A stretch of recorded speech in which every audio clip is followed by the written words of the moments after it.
Thanks for being here. Thanks for having me. And no Hi, thanks everybody. for wearing that amazing, showing off those amazing abs when we're talking about food. Well, if you've read my books, I do have a philosophy that works, and it's the 75-25 rule, which I kind of follow more 80-20 now. Eat clean for the 75%, and then you can splurge in the 25%. And all the recipes in this book, most of them are super healthy and super delicious and super easy to do, but there are some splurges as well. I'm actually going to make your Nutella and banana French toast for my son because I feel like that's a nice little mix of the potassium with sugar, right? Right? That's a good way of...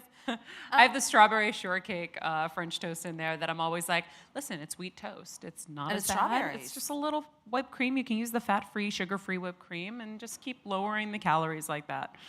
And first off, let me back up a little bit. Congratulations. Maria just got engaged. Thank you. With the proposal being on the Howard Stern show. Thank you. So are you going to plan your own wedding menu or leave it to someone else? Am I going to plan my wedding menu? Or leave it to someone else? Like the food menu? Oh, well, you know, I haven't thought about that yet. It depends on what kind of wedding we do, which we have no idea what that would be. If it's a backyard party, then we're cooking, for sure. If it's like the Kris Jenner affair that she's always said she would put on for us, then I would imagine it would have to be, you know, kind of next level fancy. Oh, yeah. You That's know. like 7th level fancy, my friend. So I may have to call on some of my friendly celebrity chefs to help me out there, but... Yeah. So talk to me about the writing process, because this book is so personal, and I love the vignettes about your mom, and you feature one of my favorite actors in there, Nia Vardalos, who's so lovely. So just kind of take me through the writing process, because this isn't your first time up at bat, so to speak, in terms of writing books. It's my 3rd book. I had the EveryGirl's Guide to Life, the EveryGirl's Guide to Diet and Fitness, and now this. This one's a little different because it was recipe heavy, but it's still a guide and it's still in line with the other books. I like to kind of impart a lot of advice along the way, a lot of tips and tricks, and it takes a long time. Books are a labor of love because there's not like this big financial return. Like you're not doing it for the money because it really is not there. It's really a way to have a voice. Like for me, because I read scripts every day, right? I read what people tell me to say. On E! In a sense, right? Like, you know, you're adjusting your copy, you're making it your own, of course, but it's your way to have your own voice. And I really, really love that opportunity, as arduous as it is, to have that and to share and to connect with people with stuff. And so when I'm at these events and people come up to me and they've really had a great connection with one of my books, it means so much more to me than anything else because it was born from me, from the beginning to the end. And it is a lot of work. I mean, once you kind of, you know, we got the recipes together, well, then you got to test them. And then you got to like realize, oh, this one's kind of similar to that one. We can't have too many similar ones. Okay, maybe we'll change an ingredient in this. Well, then you got to retest it and test it and test it. And then there's so many drafts. You have to keep checking if you misspelled someone's name, or there's so many details. It's so much, but it's worth it. And my mom and I got to collaborate on this. And, you know, my mom was a cook in school cafeterias back in Boston.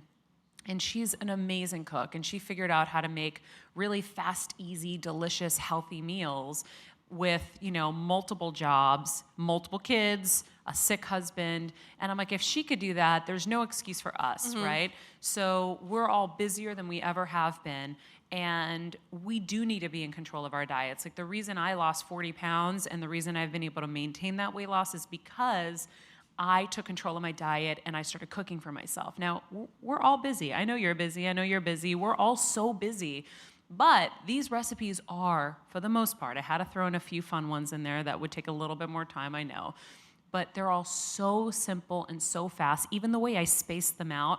Because when the first draft came back, it was like in a blob, a paragraph, like all the instructions. I'm like, wait, when I'm cooking, I'm rushing, and I can't have to try to find my place in that little print to see where I'm going next. So I bulleted it out, made it really clear, as big a print as they would allow me to do. And, cooking is a great way to show love. I love throwing parties. I love seeing people's faces when they eat my food. That's why on Thanksgiving and Christmas, it's like a feast. Like, I just live to do it. And it's supposed to be fun. And I want to remove the fear from people of cooking because everyone's always so nervous. And I'm the same way. I'll still get nervous, like, oh my God, if I don't do this, I don't do this. But really, it doesn't matter. If you don't like a certain spice, use a different spice. And if you don't like dill, use parsley. Like, there's swaps, and I talk about it in there. And, for me, cooking was a way, again, to communicate because I didn't speak English growing up. My parents were immigrants from Greece. So for me, I remember being in those, like, English as a second language classes, and the teachers, I would, like, cook for them. Like, that was my way to, like, communicate with them. So it was instead of apple for the teacher, it's scrambled eggs and cream of wheat. That was my specialty when I was little. Well, and going back to the simplicity factor, I have a girlfriend coming over for brunch on Saturday, and I was looking through your book, and your little appetizer of the cucumbers, tomatoes, and feta with the olive oils. It looks beautiful. It's so easy. And I know for me, when I cook, and I'm sure a lot of people feel this way, is when you see the list of 50 ingredients. Yep. And then the 25 steps, and then the 80 different levels the ovens have to be set on. And the ingredients you've never friggin' heard of. Yes. So and then you you're have like, to go to, you don't even know where to search. Japanese grocery store to buy them. And at that point, you check out. Like, you're just like, I'm done. I'm going to order. There's a time and place for those cookbooks, of course. But for me, my books are always about solving problems for everyday women. And I think that we all have the same problems, no matter whether someone's a CEO of a company, a person who's hosting television, or someone who's working here at the reception desk working 12 hours a day. Like, we all have really busy schedules, and I'm writing for that person that just wants to cut to the chase, put some healthy food on the table, take control of their diet, and then, like, solve problems. Like, I used to talk in the other books about pre-making lunches and dinners on a Sunday. Like, spend 2 hours, make a few things, like a black bean mango salad, things you can take to work with you. Well, in the process of writing this book, I solved so many problems for myself, which is what happens when you're trying to help someone. You end up helping yourself in a weird way, too. So I came up with pre-made breakfasts. Why have I not thought about that before? I was so mad at myself, actually, for being like a type A organizer to not have thought of that. So now, on a Sunday, I'll pre-make a bunch of hard-boiled eggs. I'll pre-make my quinoa yogurt salad, yogurt parfait. I pre-make things, even scrambled eggs, just so that I have good, healthy, fast things I can eat in the morning, because that's the first thing to go out the window when you're rushing to get out the door. You grab a granola bar. And then you're stressed, and then you're like, why is it gonna be like this? So pre-made breakfast, caffeine smoothies. I used to drive to work with a smoothie and a coffee on desperate days when I needed the coffee. And I didn't know which to have first. And I was like, and then I'd have a little bit of each, and it tasted gross because I was like, what am I doing here? So caffeine smoothies. So we've got different, like a matcha green one. We have a coconut coffee one. So I really like solving problems because it's not just for you, it's for me a lot of the time too. And speaking of the food testing process, which I find that so interesting, can you talk a little bit about that? Because I know that most people think that you try out a recipe, it works, boom, done, you send it to the publisher. And I know that you have to test it, I think, at least the people I know who work at the Food Network say, you have to test it 100 different variables on different stoves with different blend. I mean, just every possible way that it could go wrong. Yeah, well, so because we're so close to it, I had to hire someone to come in and recipe test for me so that I wasn't relying on the way I do things, because I could instantly not pay attention to the recipe because I'm so used to making it for certain ones. So I had this amazing woman, her name is Susan Ott. She recipe tested everything. And then, we did the next round when we were doing all the photographs, and then we would make little edits along the way. And so, it takes a village. It takes a village. And what's the most romantic meal you would cook for your soon-to-be husband? Ooh, you'd have to ask him. Boo. What have I made you? I remember when we first moved to LA and we lived in our first apartment, I remember cooking you like a steak dinner. I used to love trying to be the happy homemaker and cook for my boy, and nothing wrong with that. yeah, I still do. He tries to keep my self-esteem down so I don't get cocky. So he's like, this is moderate. This is mediocre. So we're talking This is serviceable. steak dinner with some potatoes and like a veg. Yeah, something like that. I remember there was steak involved, but I'm always, whenever I can, I'm cooking. I love it. I don't have time all the time because there's different levels of having time. But yeah, I do it as often as I can. And when I know I'm going to have a busy week, I'll do it all in one swoop, prep it for the week, and be good. And now we have time for a few audience questions, please. Someone is very excited. Hi. Hi. Sorry. I love you so much. I watch you every night on E! News. Thank I always you. look forward to watching you and hearing about all the celebrity gossip. So, I have two questions. Do you have a favorite restaurant in New York? And do you see yourself opening up your own restaurant? I've always seen myself opening up a restaurant, actually. Really? Yeah, well, I used to, like, in college, daydream about opening, like, a bar kind of thing, which I feel like everyone has that dream. And I would scout out locations, like, that were for lease, and I would dream up, like, okay, I'll have a band on Thursday nights here, and I would do stuff like that. I do think there's a Greek restaurant in my future. I know it, I can feel it. I don't know when, I don't know where, I don't know why or how, but I feel it will happen at some point. In terms of your first question, which one? In New York, your favorite restaurant? Oh, my favorite restaurant in New York. Well, I love Milos, which is a Greek restaurant. We were On at 55th Street? We were at another Greek restaurant last night celebrating my parents' anniversary, which was Molivos, another Greek restaurant. And that's in the 40s, right? Can you tell I love Greek food? I love you, yeah. What else do we love?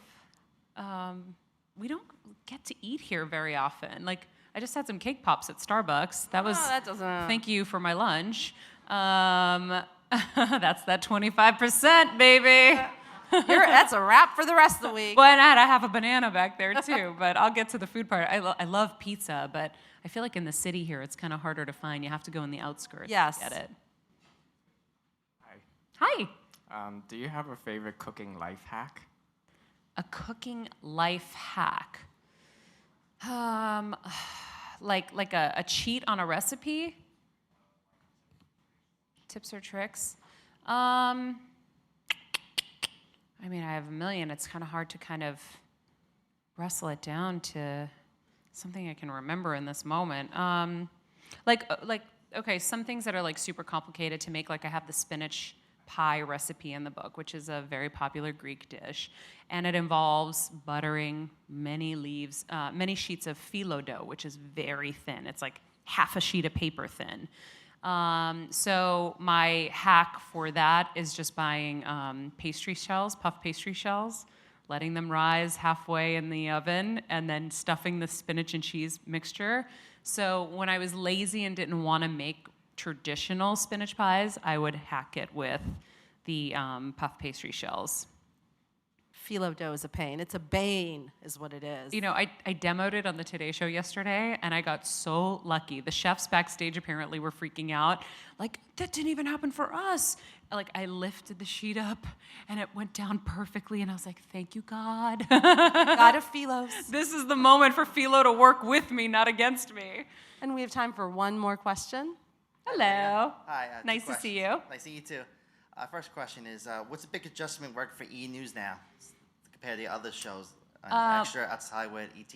What's the biggest adjustment? Yeah, biggest adjustment. I don't know if there was like a big adjustment. I'm so happy there. Like genuinely happy there. They're really nice. Jason and Kat and our entire team, like we have fun every day. And I'm sure you kind of see it on set. Like we're laughing in between takes. I am giving him so much shit the entire time. Like we have so much fun. Like I almost started crying on set the other day because it's really, really nice to have a good work environment. And I know that it's not something that we're all really entitled to. We don't all get that. And I've definitely had my share of not so fun work environments. And so I feel really, really blessed. We have a great time. We're doing a great show. It's very fun. It's fast-paced, and we're global. So my family's watching me in Greece. So I feel like I kind of hit the next level. I'm like, it's one thing when your parents get to watch you on TV. You're like, whoa, this is amazing. And now my family in Greece gets to watch. And, E's just a massive, massive network all over the world. So, and we keep adding new countries to the list. So I'm really blessed. And Kourtney Kardashian loves your book, according to Oh Twitter. my God, so there I you know. go. I know. Thank you guys so much, and thank you, Maria. The Every Girl's Thank Guide to Cooking is out you. now. Thank you guys for coming out.